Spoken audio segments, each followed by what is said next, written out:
All right, well, I think that a good question would be, and we put this up for our Patreon supporters, we have a Patreon page that they'll donate money to help support the show because, nobody pays us to do this. But I mean, we get paid all the time by sitting across the table from somebody like you and all these incredible people that we've been connected with through the show. It's unbelievable. This will be episode 87. And it's been such a gift. I had no idea I was going to be a podcaster, but as shit goes down in life, like it just takes you to where you're supposed to go. Mm-hmm. So I guess we had left the podcast with you talking about purpose, and that was so perfectly unplanned because this show, how it came into me when I was first getting the inspiration to do it, was about sharing stories of people who are finding and living their purpose, and you certainly are doing that. And so what would you have to say to somebody who just is like, I don't have any idea. I don't know what my purpose is. I have no idea. Maybe I don't have one. Like, what would you say to them? Be a part of somebody else's purpose. Why not?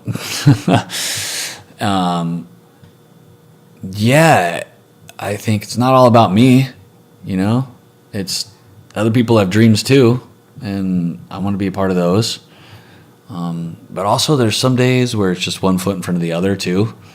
I have what I call my minimal list, and the things if I do just these things in a day, I'm okay. And those things are eat at least something good, get outside at least for a couple minutes, things like that. So in those days where I'm feeling purposeless, I just stick to my minimal list. Being a part of somebody else's dream or purpose can maybe generate something within us that we can find purpose in that. Yeah, and I also think that sometimes when we think about purpose, like it's got to be this huge, great, big thing that we're going to make a big name for ourselves. And it's not like you could be, I'm not trying to say anything is lower than the other, but like, let's say you're a bus driver and that's your purpose, to serve these children and to interact with them. And if you find joy with that, like find joy with it, like do it like it is your purpose. And whatever it is that is showing up for you in a day, like do it. I think if you adopt that mindset of you can do everything with purpose, and I don't think we have one purpose, I think we have many, but there's always a common thread.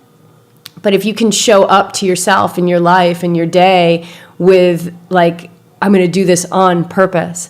I think if we continue to do that, it's almost like creating an attitude of gratitude. Like when we create more gratitude in our life, we have more things that come into our life that we feel grateful for. Mm-hmm. And I think that if we can do the same thing with purpose, just living on purpose.